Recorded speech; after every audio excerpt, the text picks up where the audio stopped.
The funeral was quiet. Too quiet. Even the rain seemed hesitant, falling in light drizzles, as if mourning alongside me. My brother Daniel was gone. His absence left a gaping hole in my chest, an emptiness I couldn't fill, no matter how hard. I tried.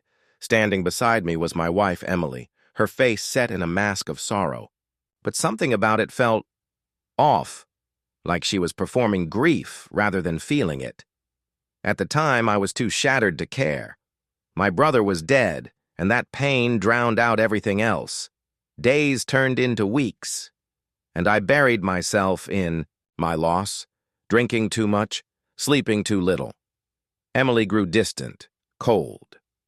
When I finally confronted her about it, her response was a dagger to the gut. "You're unbearable to be around, James. All you do is wallow.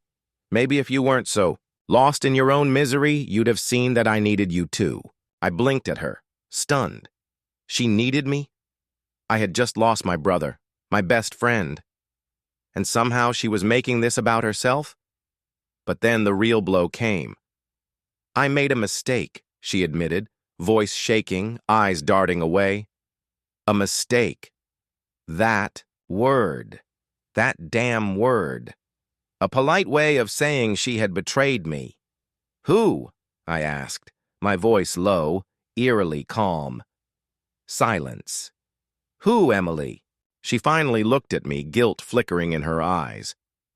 It was Daniel." The room spun. My grief twisted into something uglier, something I couldn't name. No, she had to be lying. Daniel would never. But then I saw it. The way she hugged herself, how she shrank under my gaze. She was telling the truth, my brother, my dead brother. My own flesh and blood had stabbed me in the back. I stormed out that night, heart in my throat, unable to look at her. Days passed before I could even speak to her again. When I finally did, she was seething. "You're punishing me for this? You were never there for me, James.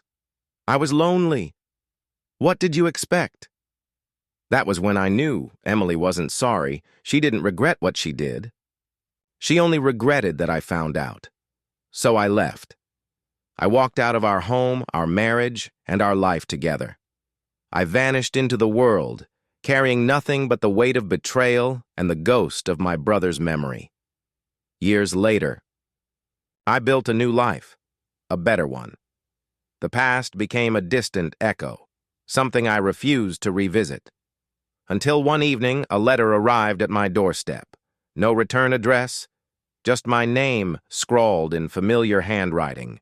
Emily. I nearly tossed it into the fire. But something in me, a whisper of old wounds, forced my hand. Inside was a single piece of paper. A confession. A truth I never saw coming. "James," I lied. "It wasn't Daniel. It was someone else. I blamed him because I knew you'd never forgive me. I needed you to hate him, not me. I'm sorry." The air left my lungs. My hands trembled as I read those words over and over. Daniel never betrayed me. He died with my resentment, my fury. And all of it was built on a lie. My wife had cheated, yes, but worse than that. She had stolen my brother from me. Not in life, but in death. And now, years too late, she was sorry. I closed my eyes and let out a shaky breath. Too late, Emily. Too damn late. The letter trembled in my hands as my mind reeled, my stomach twisting into knots. Years. I had spent years believing Daniel had been the one to betray me, mourning the loss of both a brother and the trust I thought we shared, and all of it had been a lie. I should have felt relief. My brother hadn't stabbed me in the back. He hadn't been the man my wife had taken into our bed while I grieved. But that relief was drowned by something darker, rage. Emily had stolen something far greater than my marriage. She had stolen my brother's memory. She had let me walk away carrying hatred for a man who had never wronged me. I gritted my teeth, my pulse pounding in my ears. For the first time in years, I wanted answers. I needed to find her. The reunion. The town hadn't changed much since I left. Same old coffee shop on Main Street, same rusting gas station sign swaying in the wind. It felt like walking into a past life, one I had abandoned. I found Emily where I expected, her father's old house. The porch light flickered, barely holding on. I stood there staring at the door, my hands clenched at my sides. Then I knocked. Footsteps. A pause. Then, the door creaked open. Emily stood before me, and for a moment it was like no time had passed at all. Same piercing green eyes, same delicate features. But she looked older, worn, as if guilt had carved lines into her skin over the years. Her eyes widened. "James, we need to talk," I said, voice tight. She swallowed, stepping aside. "I didn't think you'd come." I walked past her into the dimly lit living room, the scent of stale coffee and faded memories lingering in the air. She closed the door behind me. "So," I said, turning to her, the letter still in my hand. "You lied." Emily flinched, wrapping her arms around herself. I didn't know how else to make you stay." I let out a hollow laugh. "You wanted me to hate him instead of you?" Her lip trembled, but she nodded. "I was scared. I knew if I told you the truth, you'd walk away. But if I blamed Daniel—" She trailed off, guilt clouding her expression. I shook my head, disbelief mixing with fury. "Who was it?" She hesitated. "It doesn't matter." I took a step closer, my voice low. "The hell it doesn't. I deserve to know." Her gaze flickered, then she sighed, looking away. "It was Mark." I froze. Mark, my best friend, the one who had helped me pack my bags when I left town, the one who had told me I was better off without Emily, the only person who had been there for me after everything. The realization hit like a freight train. He had comforted me while knowing he was the one who destroyed my marriage. I let out a breath, slow and sharp. "You really are something else, Emily." She winced. "James, Save it," I snapped. I turned to leave, but her voice stopped me in my tracks. "I never stopped loving you." I exhaled through my nose, gripping the doorknob. Then I looked over my shoulder, my voice steady. "I stopped loving you the moment you let me hate the only person who ever truly had my back." And with that, I walked out, leaving her alone with the weight of what she had done. The last reckoning? I found Mark at the bar downtown, nursing a whiskey like he didn't have a care in the world. He didn't even notice me until I sat beside him. His face lit up. "James? Damn, man, it's been years." I studied him. The liar, the traitor, the thief. I slid the letter across the bar toward him. His smile faltered. His eyes skimmed the words, and I saw it. The exact moment he knew his sins had caught up to him. "How long were you going to lie to me?" I asked, voice calm. Too calm. Mark swallowed hard. "James, I slammed my fist against the bar, cutting him off. "You let me hate my own brother. You let me walk away thinking he had done this to me. And you? You stood beside me like a damn friend." He exhaled sharply, guilt flashing across his face. "I never meant for it to go this far, but it did." He nodded, eyes dropping to the glass in his hands. I was a coward. I stared at him for a long moment before pushing his drink toward him. "Enjoy it, Mark. It's the last drink you'll ever have with me." Then I walked away. This time, for good. The ending. She deserved. Months later, I got another letter from Emily. I didn't open it. Some wounds don't deserve to be reopened, some betrayals can't be forgiven, and some ghosts, like Daniel's, should be allowed to rest in peace. I tossed the letter into the fire and watched it burn. This time, I didn't look back. The end. Fire consumed the letter, the edges curling into blackened ash. I watched as the last remnants of Emily's words vanished into nothingness. It should have felt like closure. It didn't. The anger hadn't faded. The betrayal still festered. Mark's cowardice. Emily's deception. The years I had wasted hating the wrong person, but I was done chasing ghosts. At least that's what I thought, until the phone call came. A voice from the past. It was late. Too late for calls that weren't bad news. I hesitated before answering. Unknown number. James? The voice was strained, like the person on the other end was dragging each word out of their throat. My blood ran cold. It can't be. Who is this? A shallow breath. Then, it's Daniel. The room tilted. My grip tightened around the phone. That's not funny. I know. But it's me, James. I shot up from my chair. My heart slammed against my ribs. No, this was impossible. My brother was dead, wasn't he? The truth no one told me. I found myself in a parking lot an hour later, gripping the steering wheel, my breath shallow. I should have ignored the call, should have written it off as some cruel prank. But something gnawed at me, something I couldn't silence.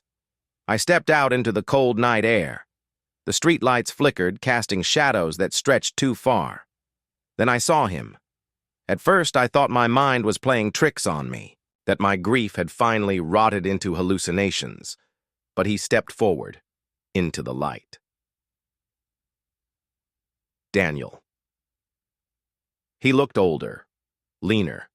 A long scar ran down the side of his face, one that hadn't been there before.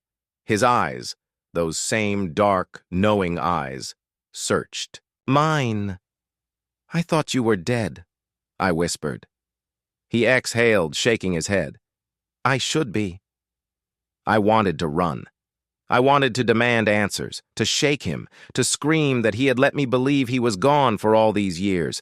Instead, I asked the only question that mattered. What the hell happened? The web of lies. Daniel took a shaky breath, then spoke. Emily set me up. My stomach twisted. What? She knew I wanted to tell you the truth, that I had found out about her affair before you did. She couldn't risk it, so she made sure I disappeared before I could ruin her lie. The world blurred at the edges. No, that couldn't be. She had people, James, people I didn't even know she was connected to. They made sure I was dealt with. The scar on his face caught the light. They tried to kill me. Everything inside me turned to ice. Emily had you killed? Daniel's jaw tightened. She thought she did. The final betrayal. The weight of his words sank deep into my bones. Emily hadn't just ruined my marriage. She had stolen my brother's life. And now she thought she had gotten away with it. My hands curled into fists. The fire I had tried to smother roared back to life, burning hotter than ever. She has no idea you're alive? I asked. Daniel shook his head. No. And if she finds out, she'll make sure I don't stay that way. A cold, sharp clarity settled over me. Emily had destroyed too much. Taken too much. I wasn't going to let her win. The reckoning. I knocked on Emily's door 2 nights later. She answered, her face unreadable. For a moment, we just stared at each other. Then she sighed. I was hoping you'd come back. I smiled. I bet you were. She stepped aside. Come in. I did. But I wasn't alone. Daniel stepped through the door right behind me, Emily's face drained of color. She stumbled back, gripping the wall like the floor had just vanished beneath her. How? Daniel tilted his head, watching her. Surprised? Emily's mouth opened and closed, her breath ragged. No, this isn't possible. I took a step forward, lowering my voice. You stole my brother from me once, Emily. I'm not giving you the chance to do it again. Her eyes darted toward the kitchen, where she had always kept a knife. But Daniel was faster. He blocked her path.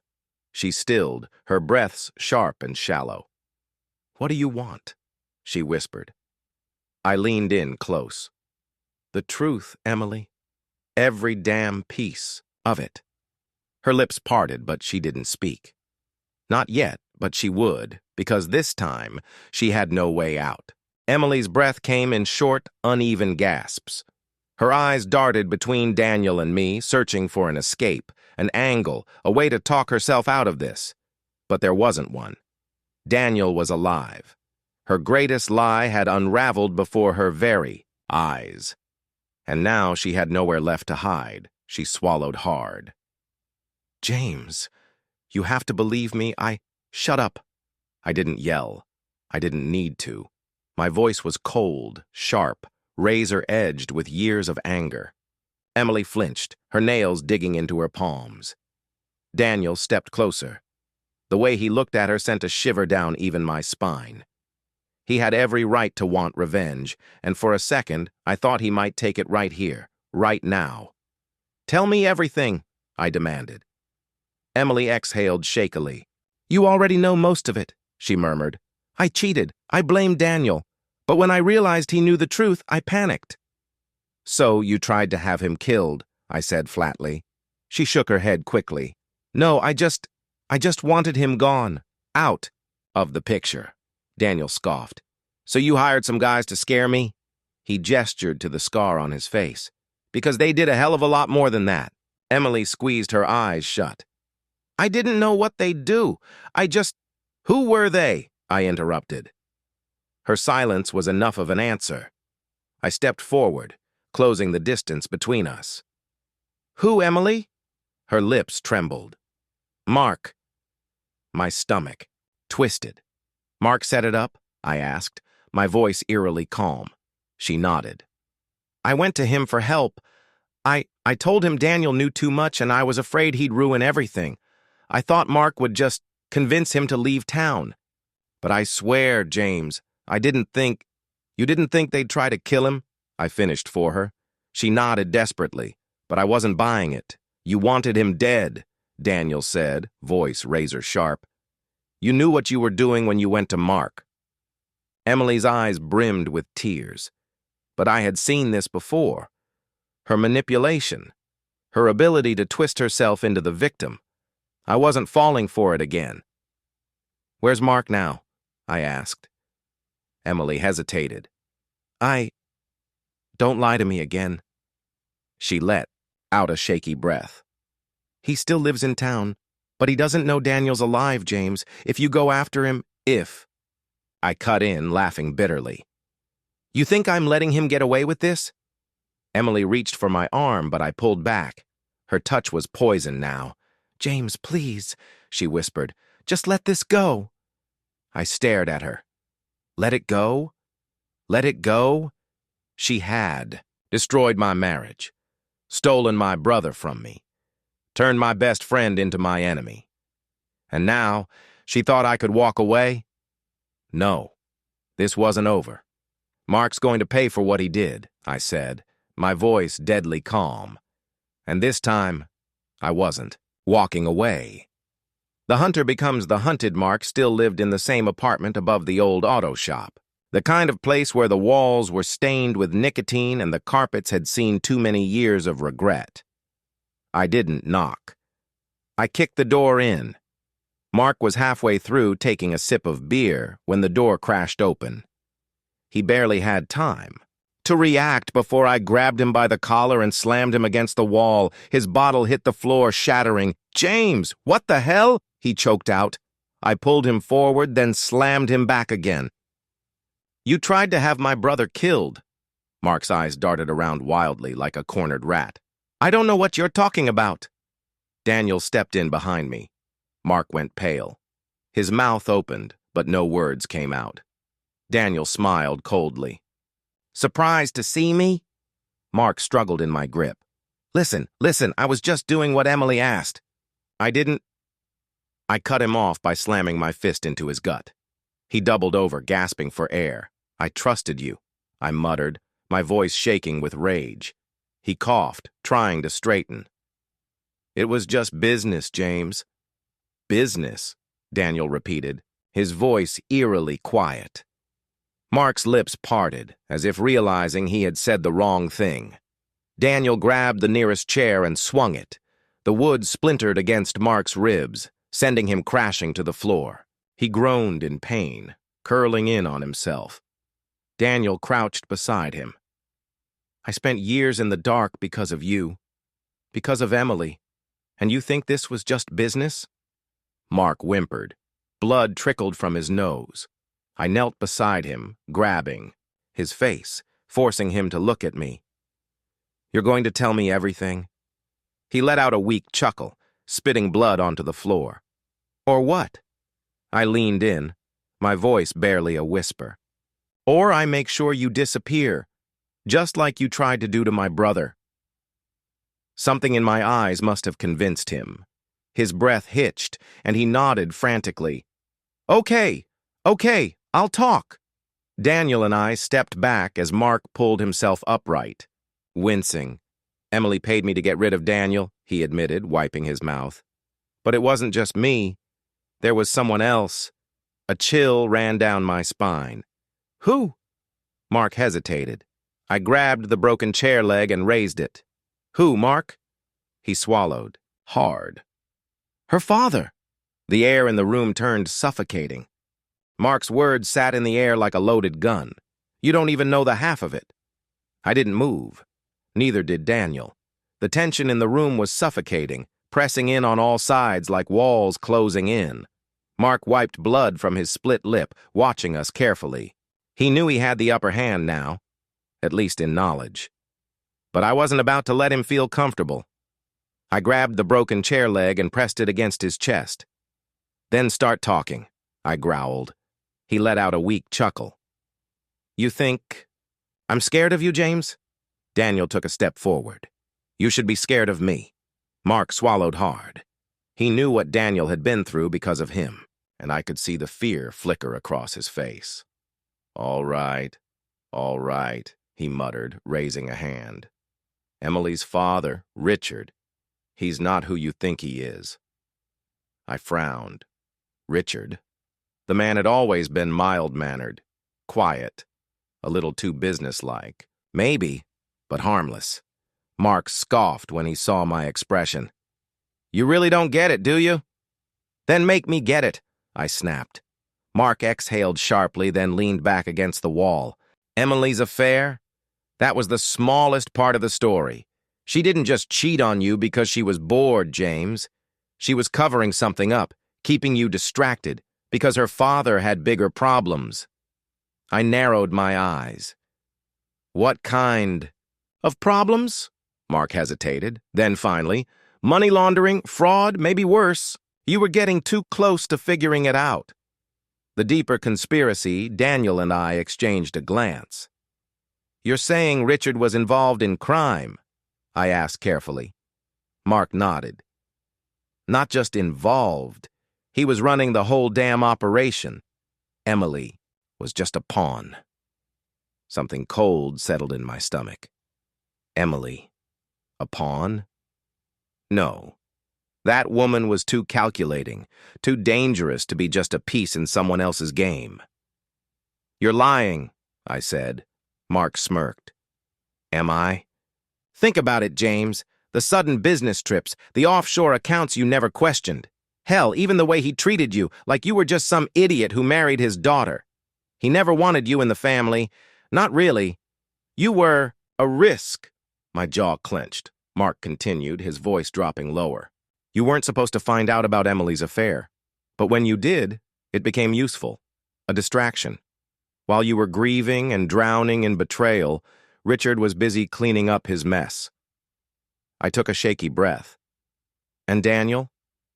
Mark hesitated. Daniel stepped forward. Why did they come after me? Mark finally looked him in the eyes. Because you found out where the money was. The words hit like a gunshot. Daniel tensed. I don't remember that. Mark let out a humorless laugh. Of course you don't. They made sure of that. Daniel's hand went to the scar on his face. A memory flashed through his eyes, one I could tell he was trying to reach but couldn't. Where's the money, Mark? I asked. He licked his lips. I don't know. Daniel slammed him back against the wall. Wrong answer. Mark groaned. I'm serious. I don't know where it ended up. But I know Richard's been trying to get rid of it, to erase every trace of it. If you want answers, you need to go to him. I stepped back, my mind racing. Richard, the man who had shaken my hand at my wedding, who had smiled at me while stabbing me in the back, and now he thought he had won. He thought I was done. He had no idea what was coming. I turned to Daniel. We end this. Tonight. A visit to the devil himself.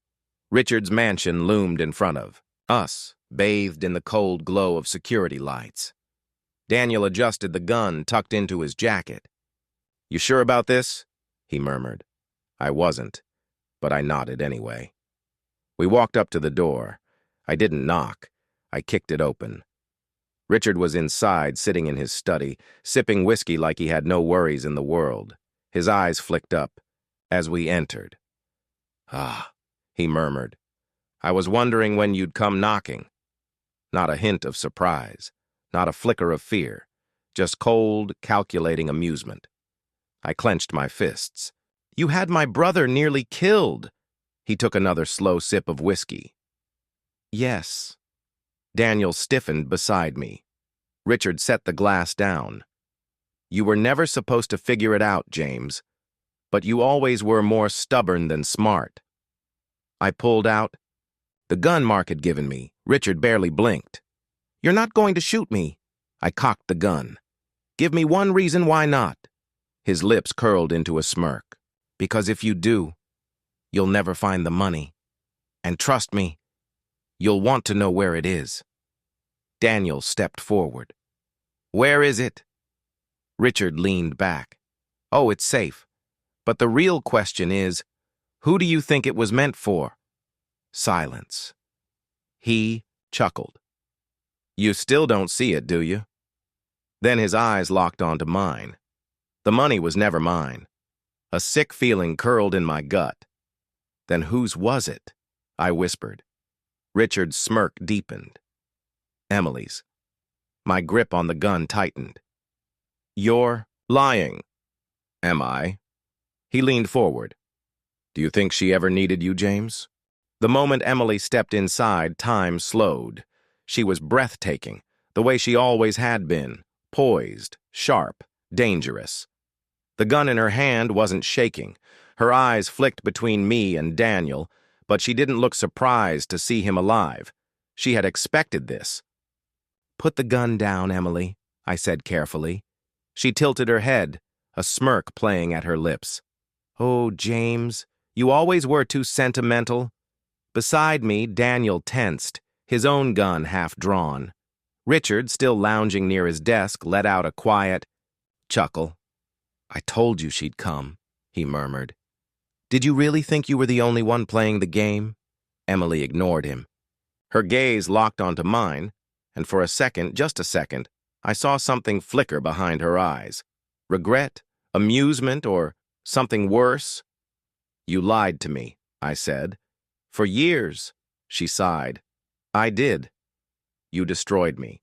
She nodded. I did. And now you're here to kill me. She tilted her head, considering. I could, but honestly, James, you're more useful alive. Daniel scoffed. Bullshit. Emily shifted her gaze to him, lips curving in something close to amusement. Oh, Daniel, you always thought this was about you, but you were just a loose thread, and guess what? She gestured at him with the gun. You still are. My grip on my own weapon tightened. What do you want? She sighed. The money, obviously. It's yours, isn't it? She grinned. So you finally put the pieces together. Bravo, James. But knowing, that doesn't help you now. Richard let out a quiet chuckle, swirling his whiskey. They thought I was the mastermind, he mused. How adorable. I ignored him.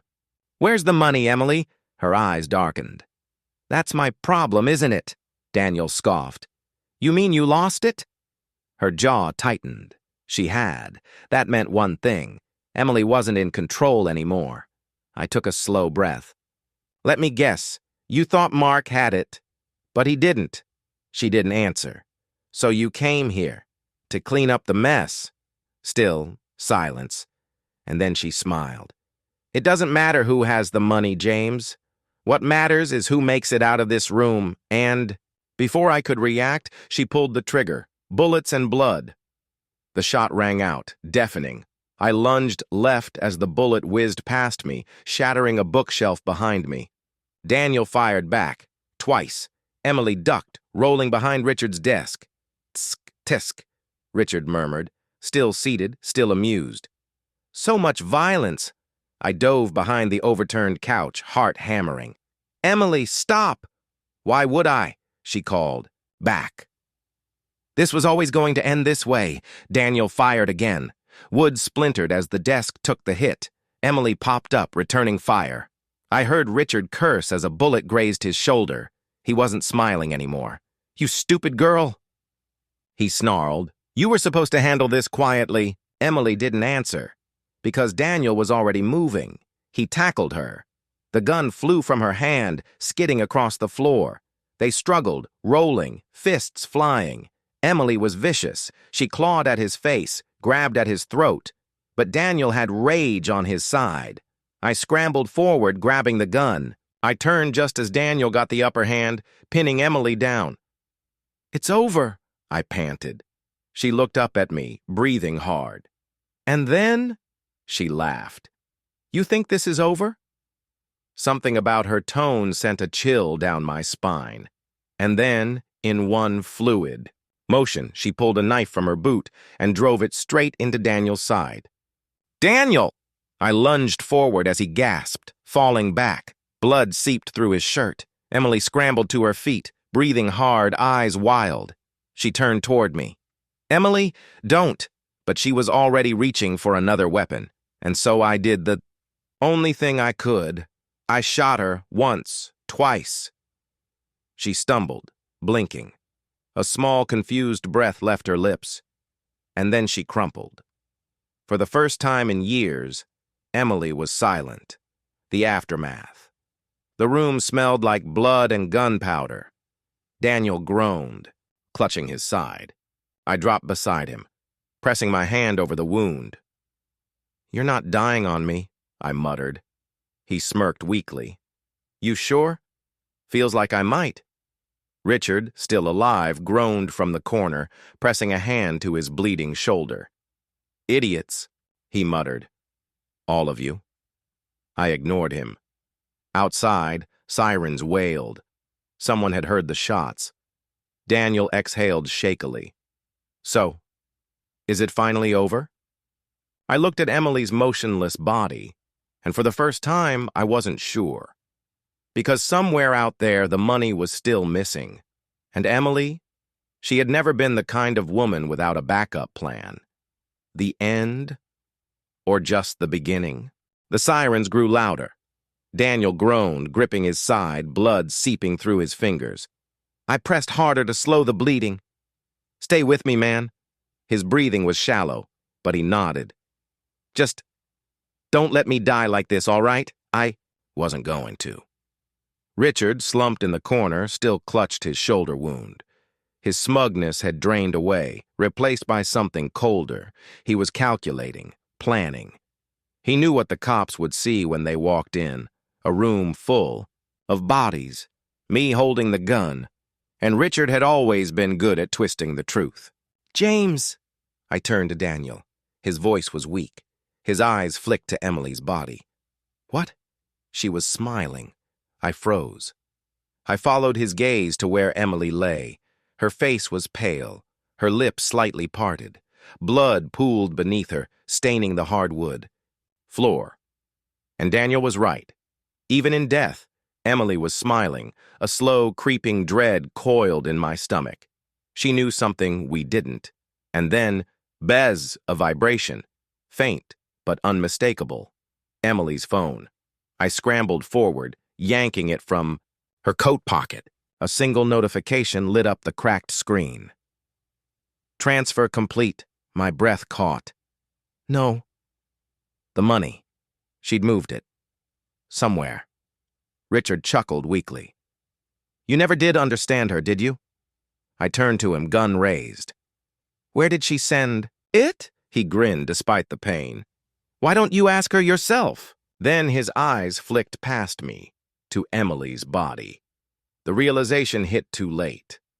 Emily's fingers twitched. She wasn't dead. I barely had time to react before she moved.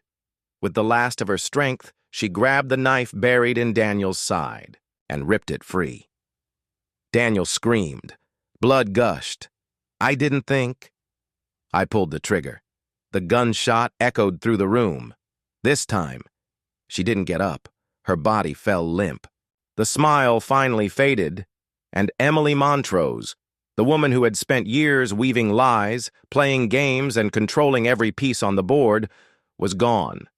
Loose ends and new beginnings. The police stormed in minutes later, guns drawn, orders shouted. Raised my hands. So did Daniel, barely conscious. Richard? He was already spinning his story. They broke in. He coughed. Tried to kill me. I had no choice. Emily was defending me. Lies. All of it. But for once, I wasn't worried. Because Emily had been smart, too smart, and a woman like her, she didn't send millions of dollars off into the void without leaving a trail. So when the cops took our statements, when the dust settled, when Daniel and I finally sat in a dim hospital room 2 days later, healing, I checked Emily's phone. Again. One last message, a single name, the account the money had gone to, and when I saw it, I let out a slow breath. Daniel frowned. What? Who has the money? I turned the screen toward him. He stared. Then he let out a choked laugh. Because the name, on the account, mine, Emily had given it all to me. The end game had never been about money, or power, or revenge. It had been about control. Even in death, she'd left me with a choice.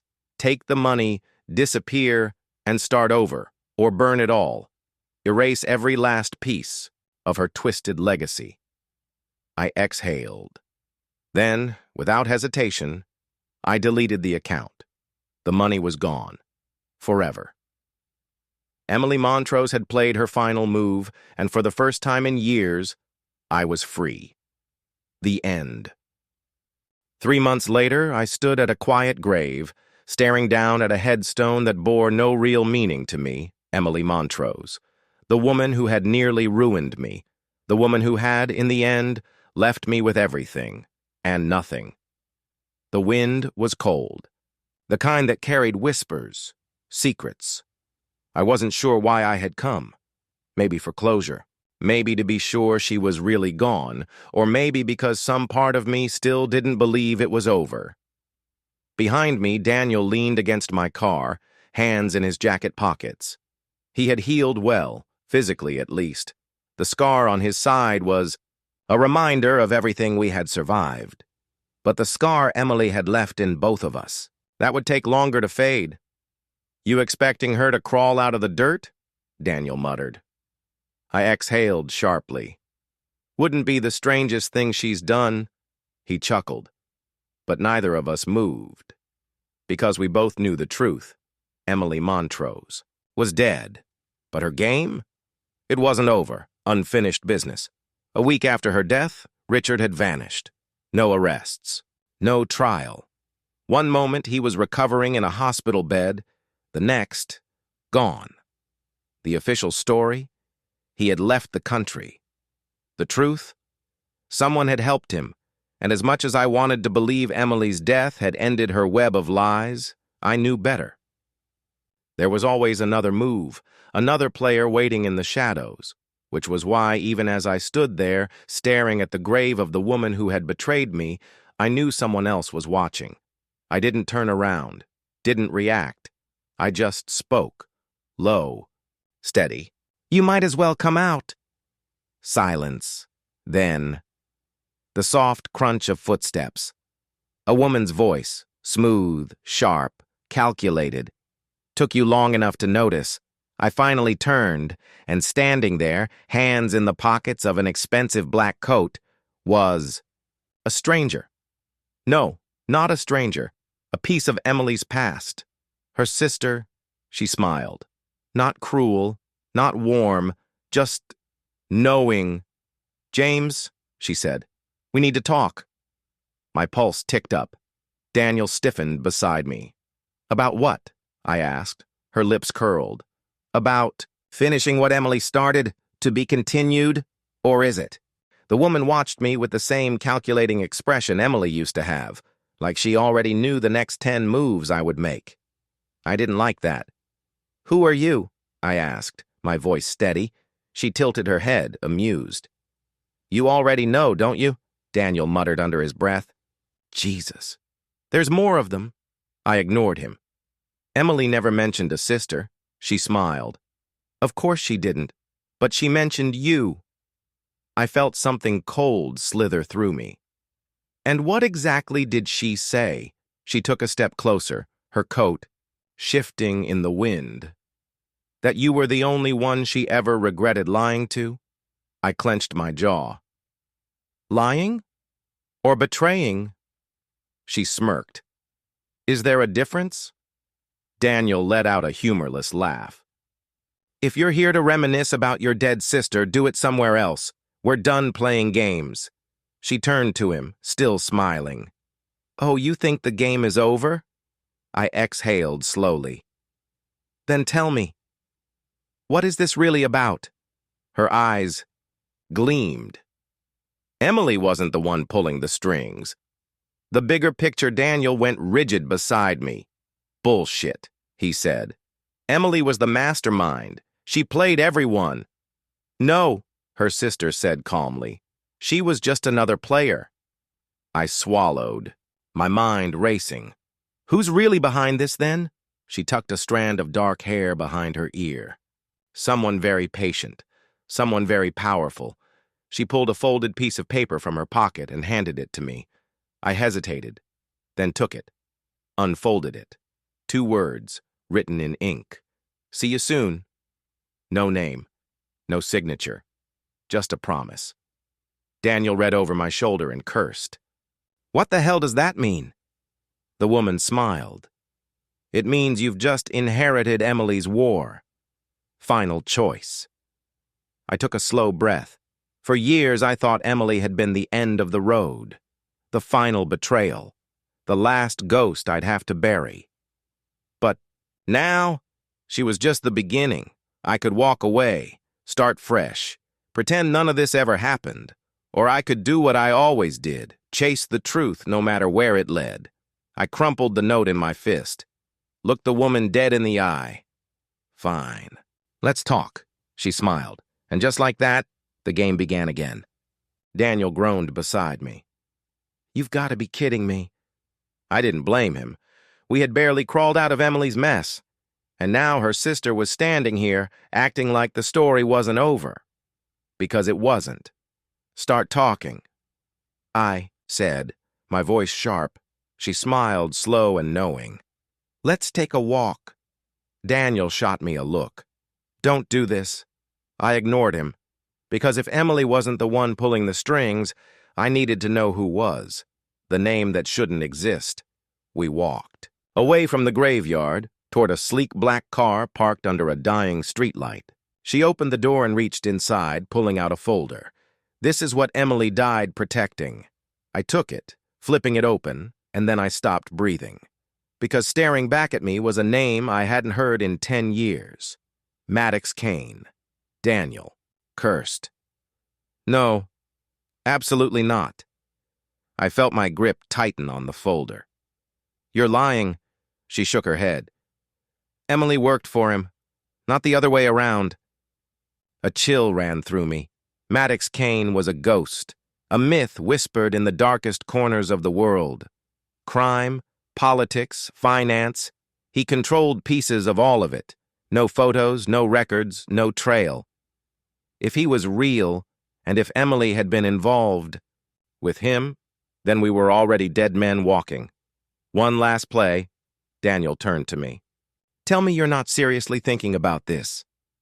If Cain is real, we don't have a choice, I muttered. Daniel scoffed. We always have a choice, James. We walk away. We disappear. We don't poke the devil. But that was the thing. I had spent years grieving, chasing shadows, trying to piece my life back together after Emily shattered it. And now I had one chance to find out the truth. One chance to end it. I looked at her sister. Where do we start? She smiled. Paris. The next chapter awaits. The private jet was cold. The engines hummed low, a steady pulse that felt like a heartbeat in the silence of the cabin. The woman, who I now knew was called Clara, sat across from me, her eyes glittering with that same sharp intelligence Emily had always worn like armor. Beside me, Daniel was fidgeting, looking out the window, his jaw tense. He still wasn't happy with the idea of following this woman, Clara, into the belly of whatever beast Emily had left behind. I don't like this, he muttered. This smells like a trap. I didn't look at him. It could be, I said quietly, my fingers drumming on the armrest. But if we don't follow this lead, we're just going to keep chasing ghosts, and Emily was never a ghost. Clara gave a soft laugh. That's the truth. She was something much worse. I turned to her sharply. What do you mean by that? Her smile was a fraction too knowing. You'll find out soon enough. The city of lights, the heart of darkness. When the plane touched down in Paris, everything felt different. The air was thick with possibility and danger. We were in a city full of secrets, where every corner had its own story, where every shadow seemed to whisper. Clara led us through the city in silence, not offering much more information. We passed cafes, narrow streets, and grandiose buildings that seemed to hide their own dark histories. Finally, we arrived at a modern building tucked away in a quieter district. It wasn't much to look at. Just a tall structure with tinted windows and a nameplate in a language I didn't recognize. Maddox Cain's territory, Clara said as though reading my thoughts. He controls more than just money here. He controls information, power, connections. She motioned for us to follow her inside. I felt my pulse quicken. This was it. We were about to step into the belly of the beast. The encounter with Cain. The elevator ride was silent. We ascended to the top floor, the building's faint hum the only sound as it carried us upward.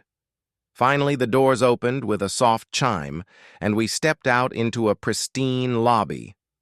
A single figure stood waiting, tall and imposing, his face half hidden in the shadows of a sleek modern office. Maddox Cain, Clara said, and there was a strange reverence in her voice. He stepped forward, a smile tugging at his lips, dark and calculating. His eyes were cold, but there was something else there, too. Recognition. James, he said, as if he'd been expecting me all along. I froze. You know me? Maddox chuckled, his voice smooth like velvet. You're more memorable than you think. You were the one pulling the strings the whole time, I said, barely managing to keep my voice steady. You used Emily to get to me. He smiled wider. Not exactly, but Emily was never just a pawn. I didn't have time to process that because his next words hit like a punch to the gut. The game has always been about you, James. The twist you never saw coming. I felt a cold shiver run down my spine. Me? I repeated, almost too softly. Maddox leaned back, his eyes never leaving mine. You were the key to everything. Your brother, Mark, knew that. Emily knew that. And now, so do you. Daniel stepped forward, his eyes narrowing. What the hell are you talking about? Maddox turned his gaze to him, his smile never faltering. Your brother's death was no accident, Daniel. It was all part of a much larger plan. I felt like the ground had shifted beneath me. What do you mean? Mark didn't know anything. He did, Maddox said simply. Your brother was a part of a larger operation. The operation that brought you here. He wasn't killed because of a random accident, James. He was killed because of you. I staggered back, my mind struggling to catch up. What the hell are you saying? Maddox's lips curled into a smile, almost affectionate. Mark was your test. James. A test to see how you would react. Emily didn't just manipulate you because she was in love with you. She manipulated you because she knew that you would be a perfect match for Kane Enterprises. And now, you're ready. Clara watched. From the corner, silent, but her eyes were sharp, waiting for something. You're going to work for me, Maddox said, his voice smooth as glass. You'll inherit everything Emily built, everything your brother started, all of it.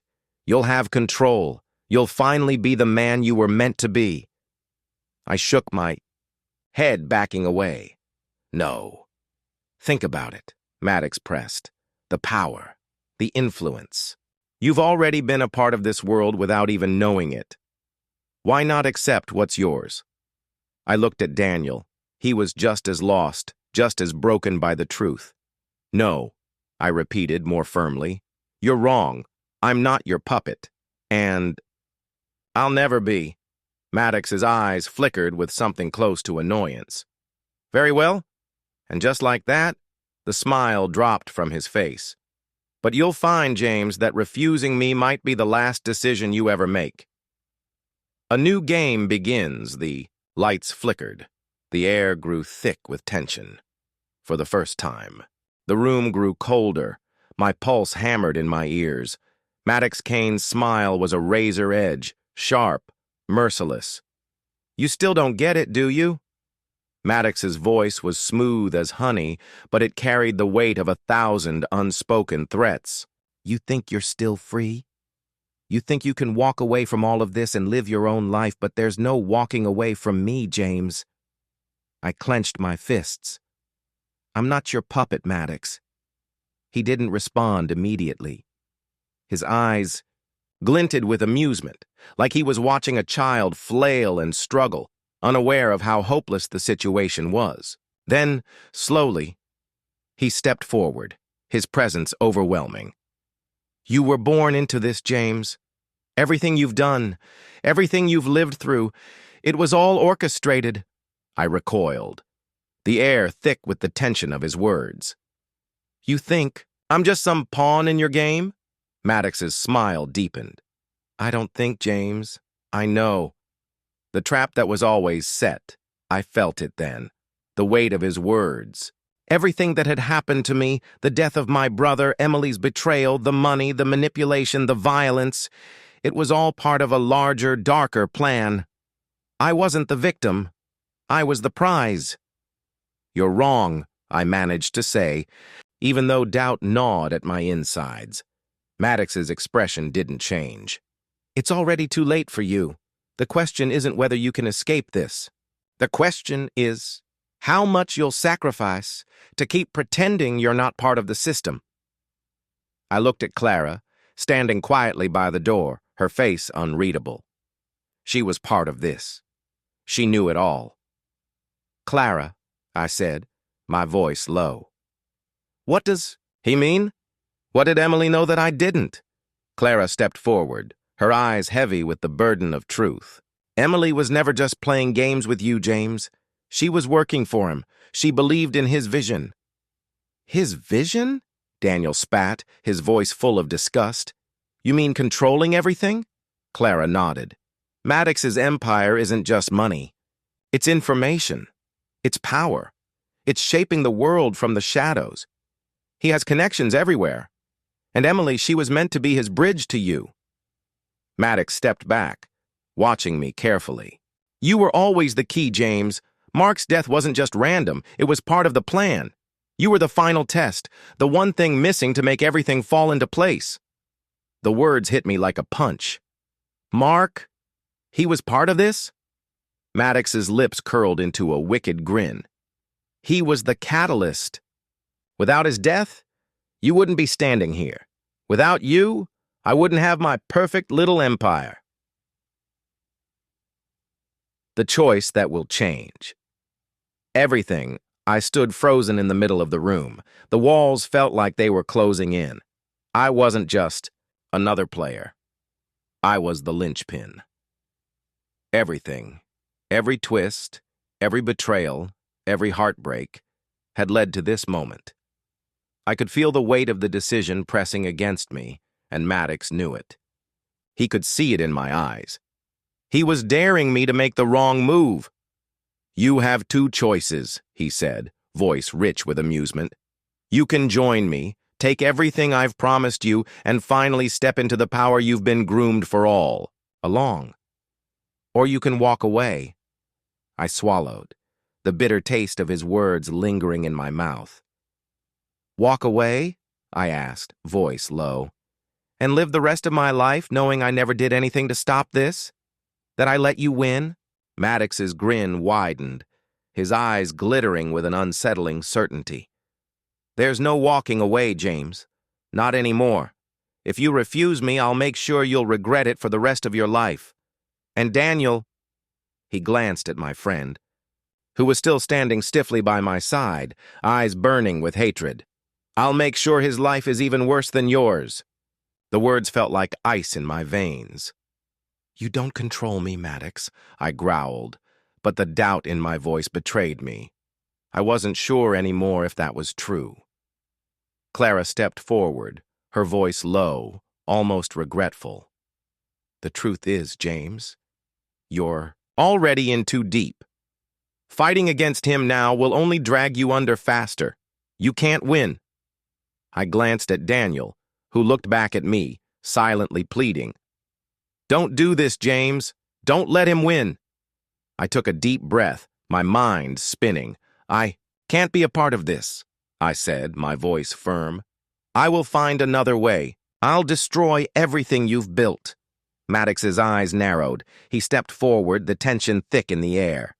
"You'll regret this." But it was already too late. I'd made my choice. The betrayal. That time couldn't bury the final play with. One last glance at Maddox and Clara, I turned and walked out of the room, Daniel following close behind me. I could feel the weight of Maddox's gaze on my back, but I didn't look back. I knew this was only the beginning. I had no idea what it would cost, but I was done being a pawn in someone else's game. I didn't know how or when, but I swore I would destroy everything Maddox Kane had built. The night air in Paris felt heavier now, as though the city itself was holding its breath. The steps I'd taken with Leah were deliberate, cautious, like I was walking the edge of a knife. We weren't just fighting Maddox Kane anymore. We were fighting an entire empire, a system so embedded in power that it could crush anyone in its path. Leah's knowledge was my best weapon, but I still didn't trust her. There was too much at stake, too many unknowns. But we had no choice but to work together. It was the only way forward. The file, Emily's final play, was our ticket in. If we could decrypt it, we could expose Maddox, bring down everything he had built. But every second we wasted, every moment of uncertainty, brought us closer to being caught in Maddox's grip. "Where do we go from here?" I asked, glancing at Leah as we made our way to a small, dimly lit apartment. It was the kind of place you wouldn't notice unless you were looking for it, hidden in plain sight. Leah didn't answer immediately. She took the USB stick from my hand, eyeing it with a cold intensity. "We need to find someone who can open it. A hacker. Someone who can break through Maddox's encryption." I nodded. "And how do we find this hacker?" Leah's lips curled into a wry smile. "Leave that to me." The hacker by. The time we found the hacker, I had learned a few things about Leah. She wasn't just Emily's half-sister. She was someone who had been playing her own game, one that was just as dangerous. She had connections in places that didn't show up on any map, and she knew how to move in the shadows. The hacker was a man named Luca. He was an anomaly in this world, too young, too carefree in his demeanor, yet far too skilled to be ignored. His apartment was a clutter of technology, wires, and multiple screens that flickered with endless streams of data. He looked up from his work when we entered, his eyes already sizing me up. "You're James," Luca said, his voice low but sharp. "I know who you are," I didn't respond. I didn't want to waste time with pleasantries. Leah took the USB stick from her pocket and handed it to him. "Can you open this?" Luca took it, examining it for a moment, before plugging it into a device. He didn't say anything as the machine hummed to life, his eyes scanning the screen. "Maddox's encryption is damn good," Luca muttered, tapping at his keyboard furiously. "But not good enough." For the first time in days, I allowed myself to feel a sliver of hope. This was it, the moment that could change everything. The decryption, it took hours. Long, painstaking hours. Leah and I didn't say much during the wait, the tension thick enough to choke anyone who dared speak. But then, finally, the silence broke with a sharp ping from Luca's terminal. The screen flickered. Lines of code ran rapidly across the display, followed by an encrypted file that began to unravel before our eyes. The contents of the file spilled out, revealing documents, pictures, and data I never could have imagined. Leah leaned forward, her eyes scanning the information with growing intensity. "This is it," she whispered, her voice cracking. "This is what we needed?" I stared at the screen.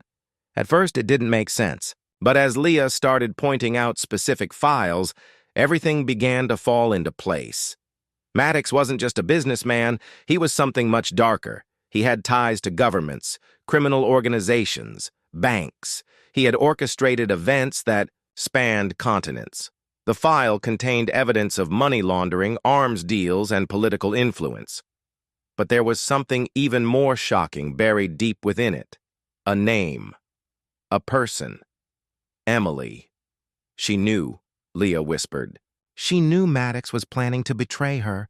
She was going to expose him." I felt a cold wave of realization crash over me.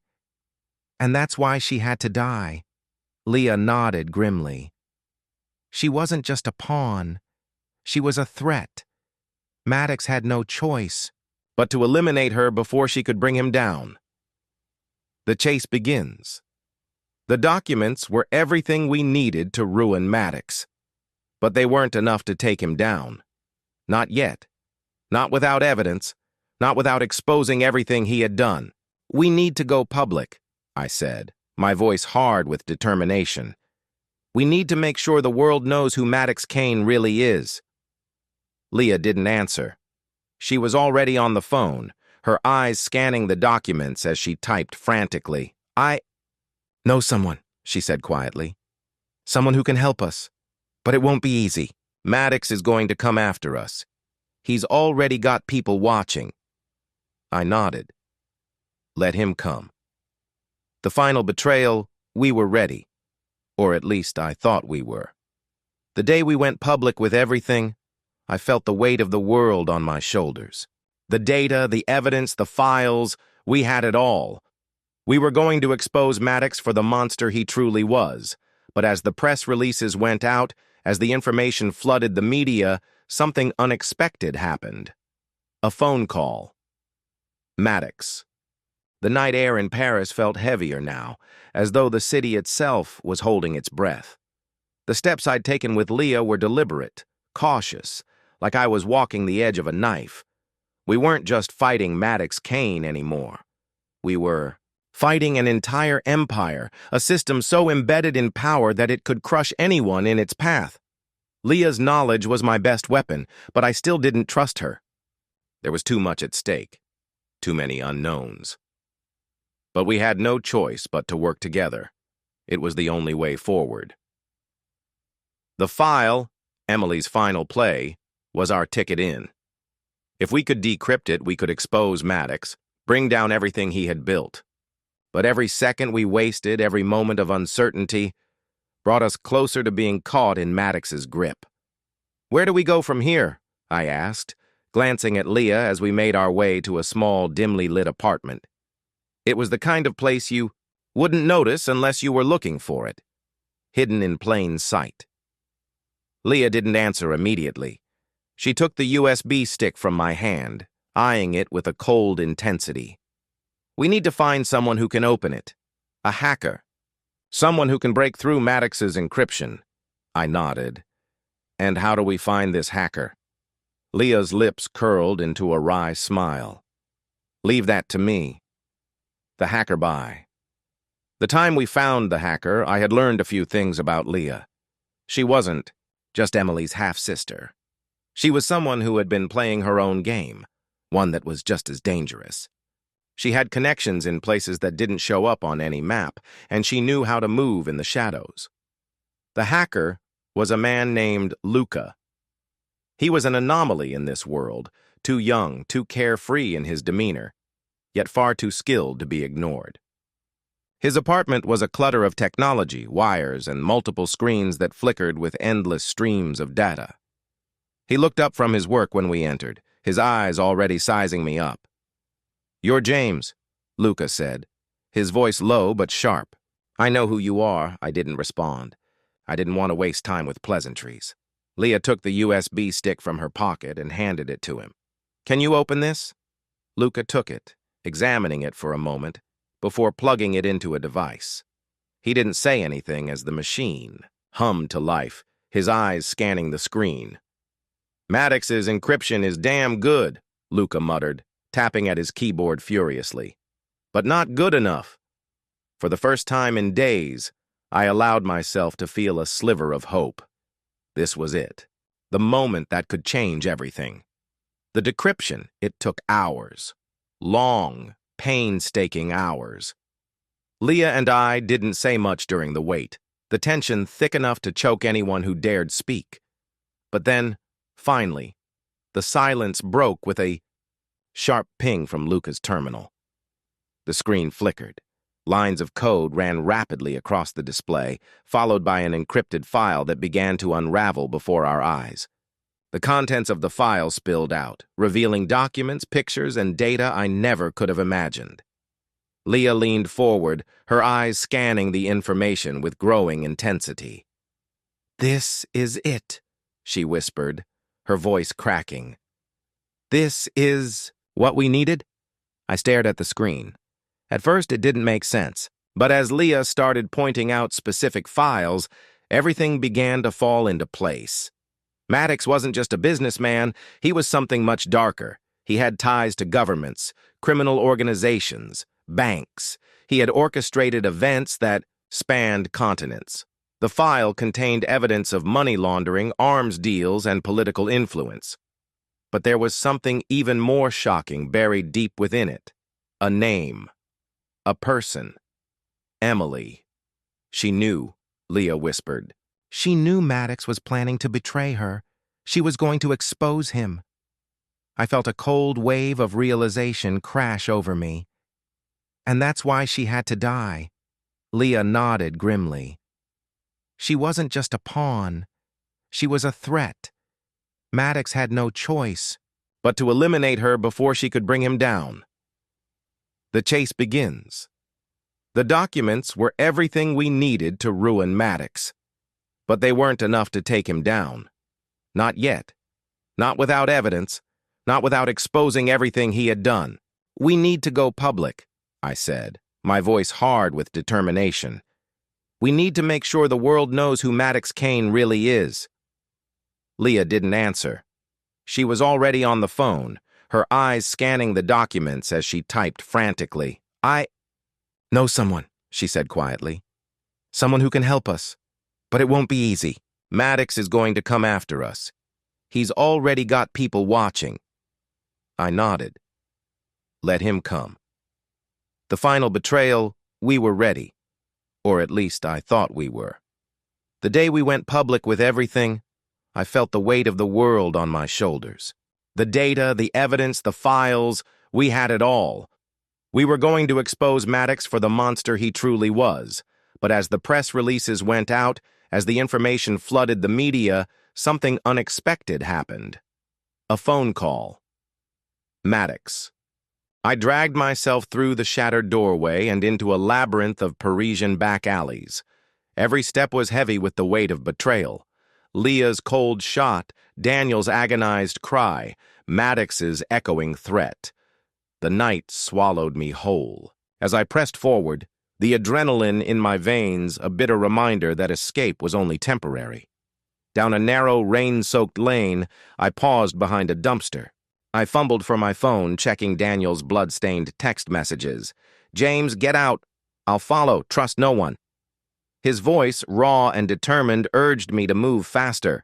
I recalled the chaos inside, the flash of muzzle fire, the panicked shouts, the relentless pursuit of Maddox's men.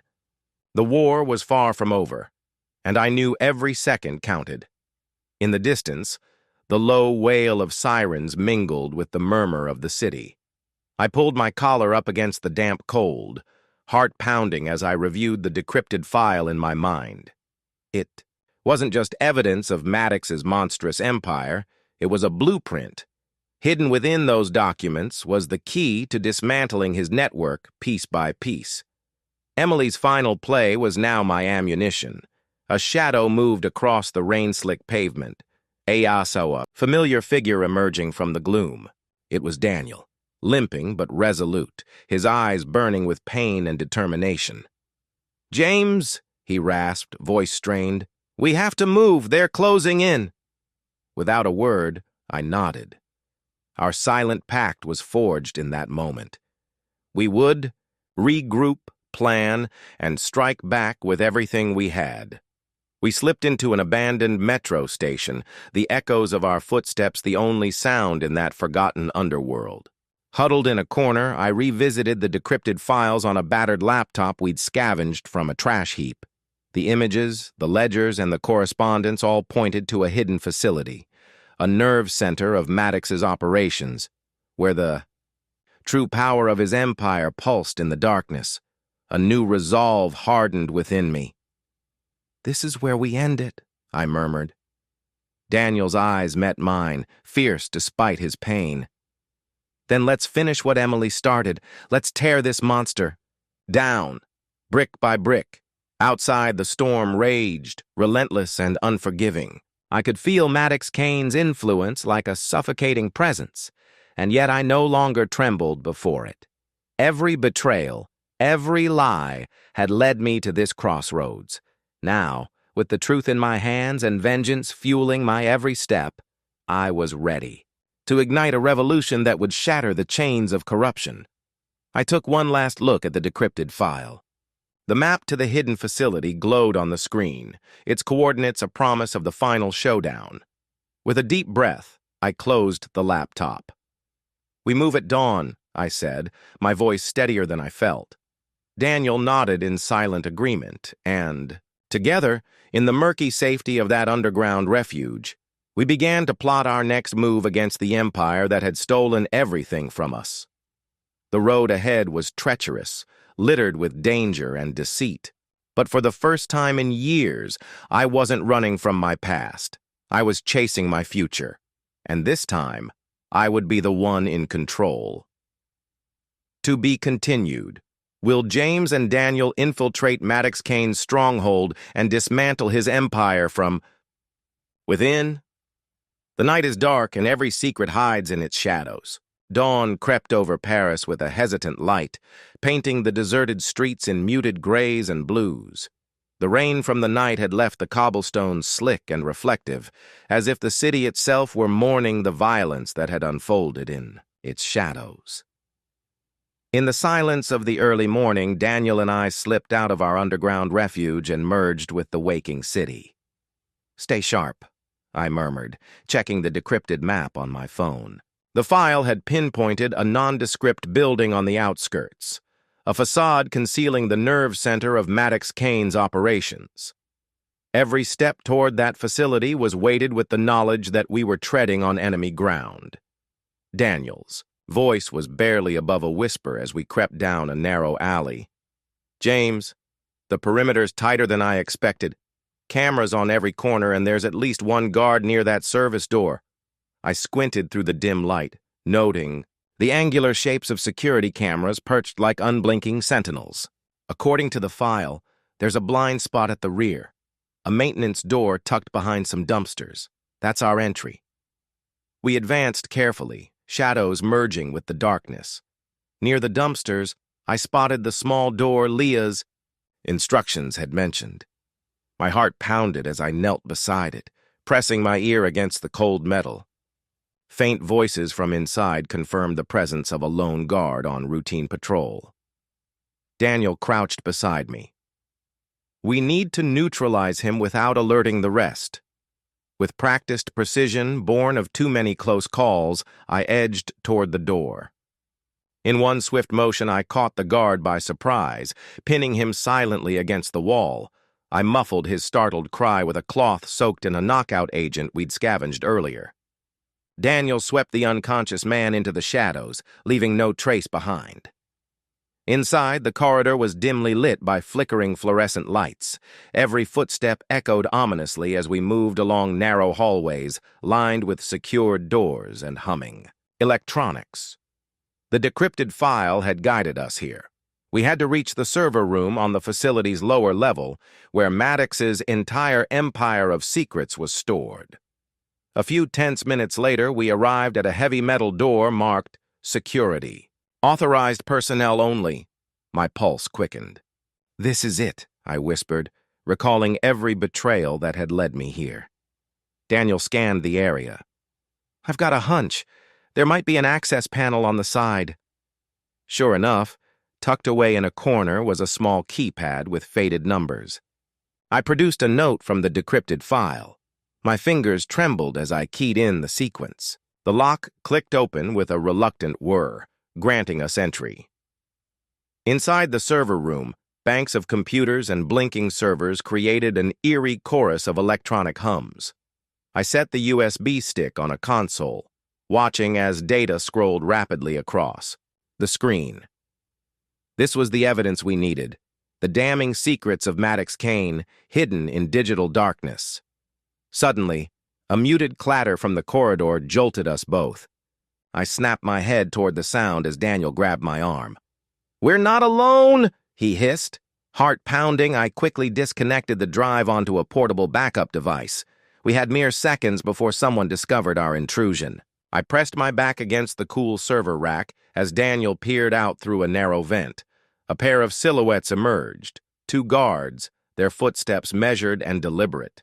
We exchanged a tense glance. The plan had to change on the fly.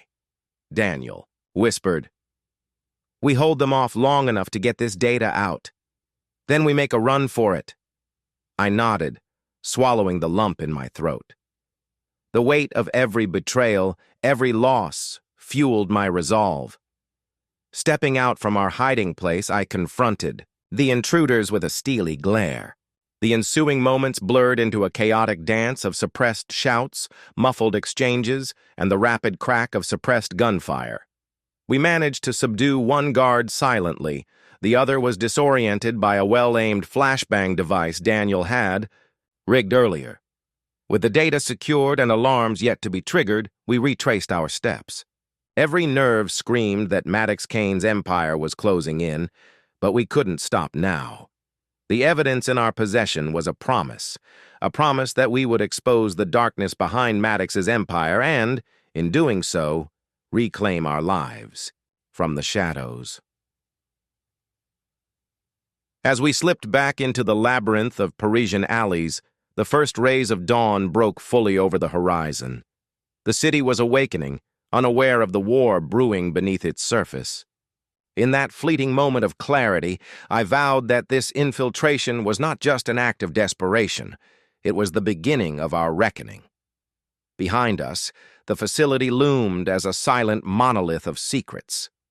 Ahead, the promise of justice, of vengeance, shimmered in the pale light of a new day. And though danger still lurked in every corner, I knew one thing for certain. With the file secured and the damning evidence burning a hole in our pocket, Daniel and I melted into the awakening streets of Paris. Every heartbeat pounded like a war drum as we navigated narrow alleys and deserted boulevards, acutely aware that Maddox Kane's reach was never far behind. The city, still cloaked in the fragile light of dawn, offered little comfort as shadows whispered secrets of pursuit. "Did you see them?" Daniel's voice was low, edged with both determination and fear. I nodded, my eyes darting to every darkened corner. We had escaped the facility, but now the labyrinth of Paris became both our haven and our prison. Clutching the portable backup device that held Emily's final explosive play, I knew our next step was critical, getting the evidence to someone who could turn the tide, a trusted investigative journalist. We ducked into a derelict building, its peeling walls and shattered glass the only witness to our desperate flight. In a dusty, dim room, I quickly powered up a battered laptop and reviewed the decrypted data. There, on the screen, lay detailed ledgers, incriminating photographs, and covert correspondences that traced Maddox's empire to its rotten core. "I have to send this to Isabel Martin," I murmured, the gravity of our situation pressing down on me. "She's the only one who can expose him." Daniel's eyes hardened. "And you trust her?" Before I could answer, the heavy thud of footsteps echoed from the hallway. The door burst open, and two of Maddox's men stormed in with cold precision. My pulse surged. We had been found! "Run!" I shouted, grabbing Daniel as we bolted out into the maze of narrow, rain-slicked streets. The city's early morning calm was a cruel facade. Every shadow and silent corner now loomed with the threat of capture. As we dashed through twisting lanes, I clutched the backup device tightly, our only hope against the leviathan of corruption. Deep down, I knew the next move was to contact Isabel. Her reputation for unearthing the darkest secrets of the powerful made her our beacon in this encroaching night. Finding refuge in a quiet metro station, I ducked into a corner and dialed Isabel's number. The line crackled before her calm. Steady voice broke through. "James? What's happening?" she asked, urgency tinged in her tone. "Isabel, it's urgent. I have everything. Proof of Maddox Kane's operation, but I'm being hunted. We don't have much time," I whispered, glancing at Daniel, whose eyes mirrored my own dread. "Stay where you are," she ordered. "I'm sending someone to extract you. Hold on." I ended the call and exchanged a look with Daniel. His expression was a mix of resolve and pain. We both knew that every moment now was borrowed time. Minutes later, a battered sedan slid up to the station. The driver, a hooded figure, signaled us to hurry inside. In the cramped interior of the car, the hood dropped to reveal Isabel herself, her steely gaze affirming that she was no stranger to danger. "Get in. We're not safe yet," she said, her voice leaving no room for argument. As the sedan roared through the awakening city, weaving through deserted streets and blind spots, I couldn't shake the foreboding certainty that our every move was being watched. The weight of the explosive evidence in our possession was both our sword and our curse. It held the power to topple Maddox Kane's empire, yet it painted a target on our backs. In that charged silence, as the city's lights blurred past, I vowed that no matter the cost, I would see justice done. Maddox Kane's shadow would be exposed for all the world to see, and every lie, every betrayal would be laid bare. The war had only just begun, to be continued. The sedan's tires hissed on wet asphalt as we sped away from Paris, its early morning light barely piercing the tension that clung to us like a second skin. In the back seat, Isabel's steely gaze never wavered. Every road, every shadow was scrutinized as if it might conceal our next threat. I clutched the portable backup device, a silent promise of the damning evidence that could topple Maddox Kane's empire. "Isabel, what's our next move?" I asked in a low tone.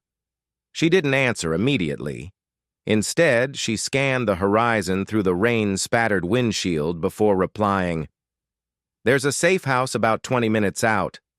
A friend of mine, an old investigative source, swore It's secure. We'll regroup there and figure our next step. Beside me, Daniel's eyes betrayed his exhaustion and pain from the earlier chase, yet determination burned in his gaze. We can't keep running forever, James. Maddox's network is vast, but if we expose his secrets— His voice trailed off, the weight of our situation clear. The sedan finally slowed as we pulled up to a nondescript building tucked away in a derelict industrial quarter. Isabel led us inside with swift efficiency. The safe house was sparse, a single room with fortified doors, a scattering of old furniture, and a heavy metal desk under a flickering light. We wasted no time. I set the backup device on the desk and connected it to a secured laptop. The decrypted files illuminated the screen with pages of incriminating details: offshore bank accounts, secret deals, coded correspondences linking Maddox to corrupt officials and criminal syndicates. A soft chime from Isabel's secure phone broke our focus. She answered, her face tightening as she listened. After a long pause, she turned to me with a troubled expression. "James, that was our contact. He says there's been movement on Maddox's end. An extraction team. They're closing in on our safe house." I felt my pulse quicken. "We have to move now." Daniel nodded, and we gathered the essential gear. The evidence, our only hope to expose the empire, was safely stored on the device and backed up onto a secure drive. We were about to leave when the heavy thud of reinforced boots echoed from the corridor. The safe house was compromised. Isabel hissed, "They found us!" In the tense seconds that followed, we barricaded the door as muffled shouts and heavy footsteps drew nearer. I checked the windows. 2 dark silhouettes were visible, armed and methodical. "Daniel, Isabel, cover me," I ordered, my voice low and resolute. I grabbed the drive and slipped out a back exit just as the door burst open. Outside, rain pounded the pavement. I darted into a narrow alleyway, heart hammering, the weight of betrayal and danger merging into one burning resolve. Behind me, the safe house erupted into chaos. I could hear gunshots, the panicked shouts of our pursuers, and even a distant voice, cold and unmistakable, calling, "James, you can't run from your destiny." I didn't dare look back.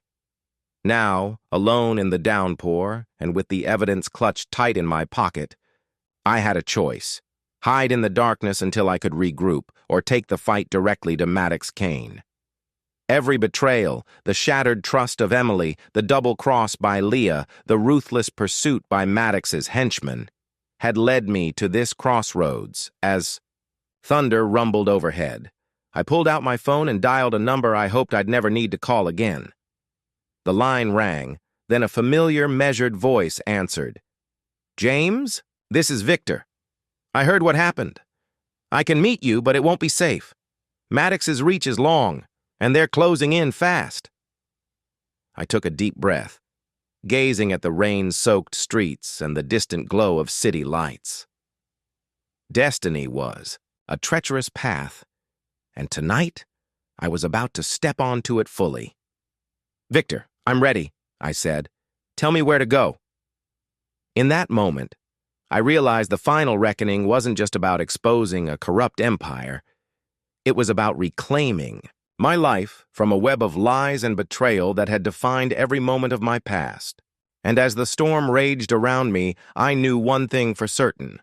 The war was far from over, and my next move would determine whether I would finally break free or be consumed by the darkness. To be continued. Will you follow me as I step into the lion's den, or does the final showdown lie just beyond the next rain-soaked corner? Rain battered the pavement as I ducked into a narrow side street, my heart thundering in my ears. The call with Victor still echoed in my mind, his measured voice cutting through the chaos of my thoughts. Alone now, with the evidence secure. In my pocket and the storm of betrayal still raging inside me, I had no choice but to follow his lead. The number he gave me pointed to an abandoned railway depot on the edge of the city. a place where the ghosts of a bygone era mingled with the present danger. Every step toward the depot felt like stepping deeper into enemy territory, yet it was the only refuge left from Maddox Kane's relentless pursuit. I paused at a rusted iron gate, water streaming down my face like tears of regret and determination. The depot loomed ahead, its cracked concrete and shattered windows whispering secrets of past violence. I checked the drive in my pocket, its weight a constant reminder of Emily's final act and the evidence that could bring Maddox down. There was no turning back now. Inside, the depot was a cavern of shadows and echoes. I moved silently through deserted corridors, each step accompanied by the distant clatter of dripping water. Then, in a secluded corner, a figure emerged from the gloom. A man in a battered leather jacket, his eyes glinting with the kind of guarded intensity that comes from years of fighting unseen wars. "James," he said quietly. His voice was low and rough, yet strangely reassuring. "I'm Victor." I studied him for a moment, wary yet desperate for any sign of alliance. "I'm here. What's the plan?" Victor nodded, motioning for me to follow him deeper into the depot. We reached a small makeshift operations room, a relic salvaged from better days, where a single, flickering fluorescent light revealed maps, files, and an old laptop humming softly on a scarred desk. He opened a battered folder, pulling out a schematic of a sprawling complex that I immediately recognized as a central hub for Maddox Kane's operations. "This," he said, tapping a particular spot on the map, "is where Maddox consolidates his power. The facility isn't just a front. It's the heart of his empire." I leaned in, the gravity of his words sinking in. "And you're saying that if we take this place down?" Victor's eyes narrowed. "If we expose every secret in that file, every illicit transaction and connection, we won't just cripple his operation. We'll shatter the network that's been feeding his influence for years. But first, we need to secure a transmission channeled to the outside world. Isabel's already on standby with her team of investigative reporters. They're waiting for our signal." A heavy silence fell over us, punctuated only by the distant rumble of the city waking up beyond these forsaken walls. "James," Victor continued, his tone softening just a touch, "I know you've lost more than you can bear. Your brother, your trust, even the woman you loved. But this isn't just about revenge anymore. It's about reclaiming everything that's been stolen from you." I clenched my jaw. Every betrayal, every lie had led me here, to this moment where I had a chance to rip out the very roots of corruption. "I won't be a pawn in his game any longer," I said, my voice steady despite the storm raging within. Victor's gaze was unyielding. "Good. Because tonight, we move. We've got one window before Maddox's men close in for good.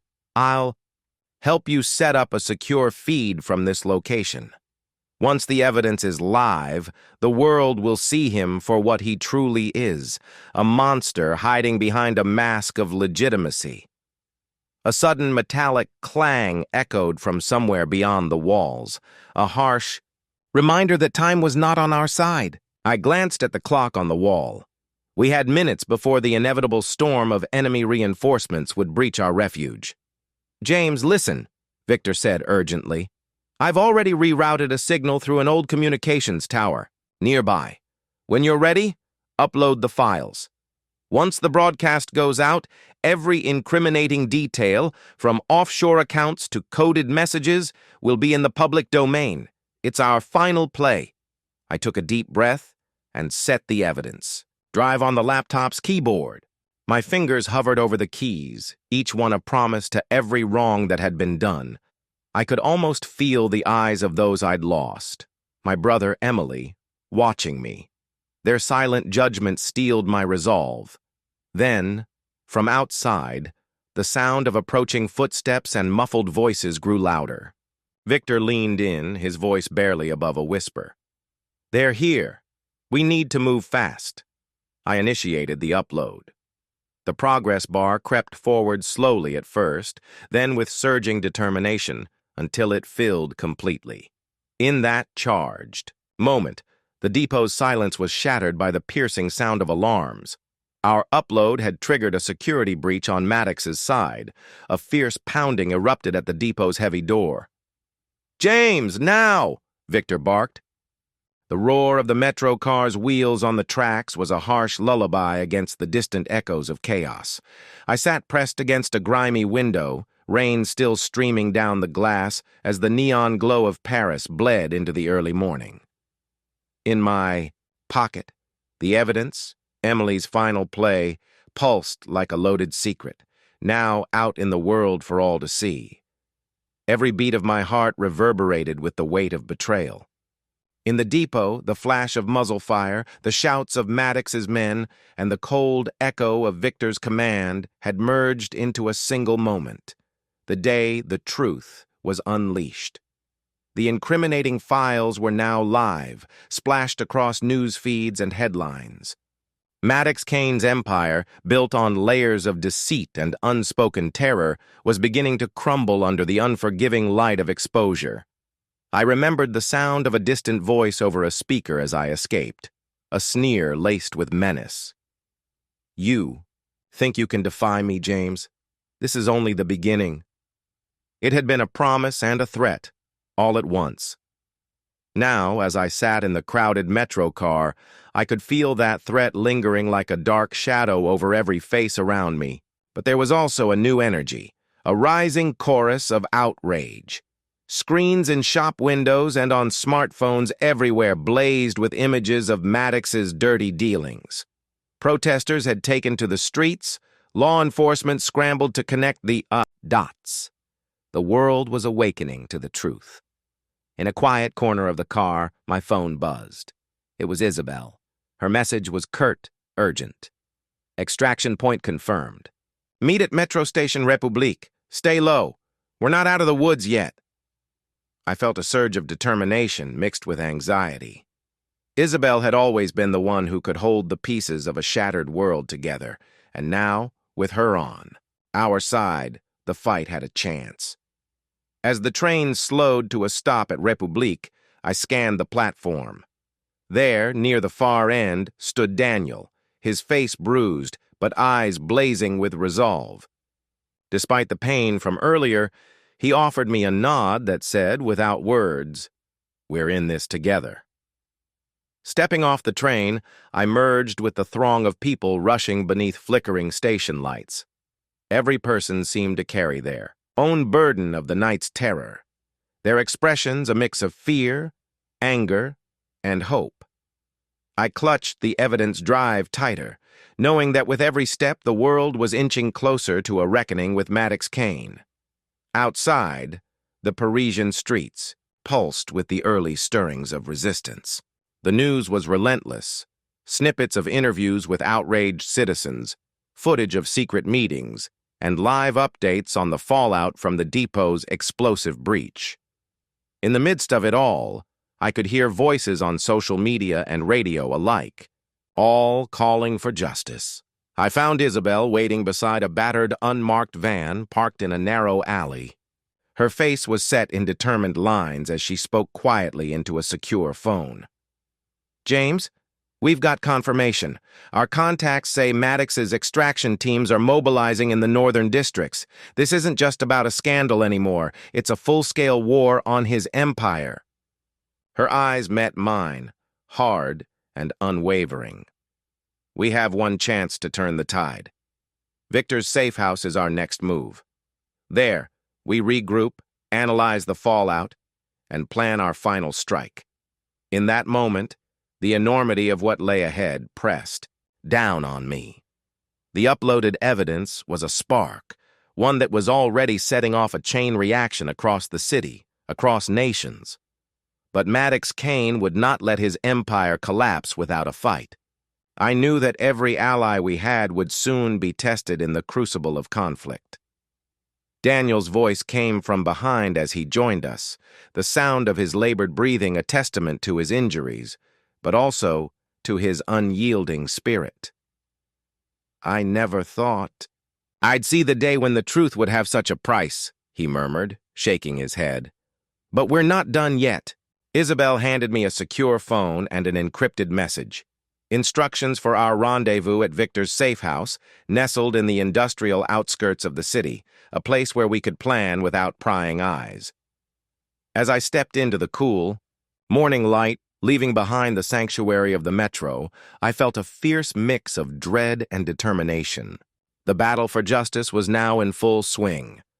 Maddox Kane's vast network of corruption, the twisted legacy of Emily's betrayal, and every shattered trust would come crashing down if we could harness the power of the truth. I took a deep breath, the electric promise of retribution coursing through my veins. The world was changing, its dark underbelly exposed for all to see. And in that transformation, I found my purpose. With Daniel and Isabel at my side, I set off toward the safe house. Behind me, the echoes of Paris stirred into a tumult of voices, protests, and the steady drum of impending revolution. Victor's safe house was nestled on the outskirts of Paris, a nondescript industrial building shielded by high walls and a maze of overgrown hedges. When we finally arrived, the heavy tension of our recent escape still clung to every step. Inside, dim, flickering lights revealed a room lined with maps, laptops, and a cluster of weathered allies gathered around a scarred wooden table.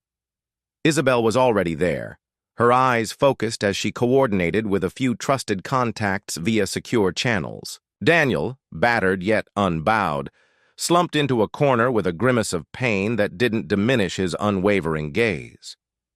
Victor stood at the head of the table, arms folded, a silent guardian in this temporary haven. I set the portable backup device on the table and exhaled slowly. The evidence was out. Maddox Kane's secrets were splashed across every screen in the world, igniting outrage and fear among his loyalists. Yet, we all knew the battle was far from over. Isabel broke the silence. The fallout is already massive. Protests have erupted downtown, and several high-ranking officials are under scrutiny. But Maddox isn't one to let go easily. Victor nodded. Our intel indicates his extraction teams are regrouping, and there's chatter that a counterstrike is imminent. We need to be ready. Before I could ask for specifics, a sharp sound of shattering glass from the far end of the room made us all freeze. Footsteps thundered in, a rhythmic pounding that wasn't random. In an instant, the safe house was plunged into chaos. "They're here!" Daniel shouted, scrambling to his feet despite the pain. The heavy door burst open, and a squad of armed figures flooded in with military precision. Their faces were masked by dark visors, their intentions clear in the steely set of their jaws. I dove behind the table as bullets began to ricochet off metal and concrete. Isabel grabbed a sidearm and returned fire with icy focus. Victor barked orders into his headset, coordinating what appeared to be a last stand. Through the cacophony of shouts and the staccato rhythm of gunfire, I caught sight of one of the attackers, a figure whose gait and stance were eerily familiar. For a split second, recognition flashed across my mind before it was swallowed by the din of battle. The betrayal, it seemed, might have more layers than I'd ever imagined. "Cover the rear exit!" Victor roared.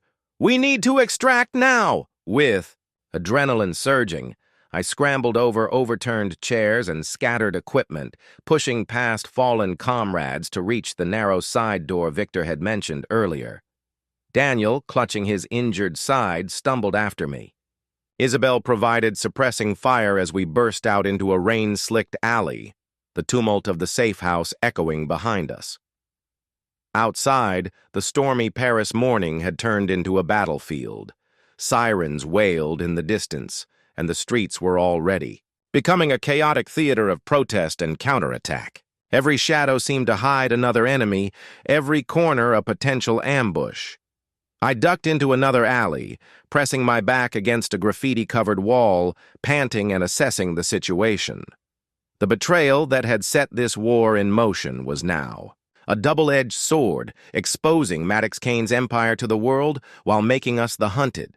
In the midst of the dark, rain-soaked night, my mind raced. "We've sent the truth to the world," I murmured, trying to steady my shaking hands. "Now we must survive long enough to see its consequences." A crackling voice over a secure channel interrupted my thoughts. It was Isabel. "James. Victor, Daniel, hold tight. Reinforcements are on the way. But be advised. We've detected unusual activity in the rear. Someone from inside might be tipping off Maddox." The possibility of a mole sent a chill through me. Every betrayal, every secret, now converged on one deadly question. Who among us had turned? Daniel's pained voice came through next, resolute despite his injuries. "We can't afford to fracture now. Every minute counts. We have to trust each other if we're going to make it out of this."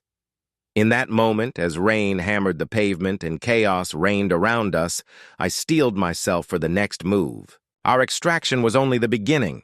Now, with the truth unleashed upon the world and enemies closing in from every side, we would need to confront not only Maddox Kane's empire, but also the treachery that might be lurking within our own ranks.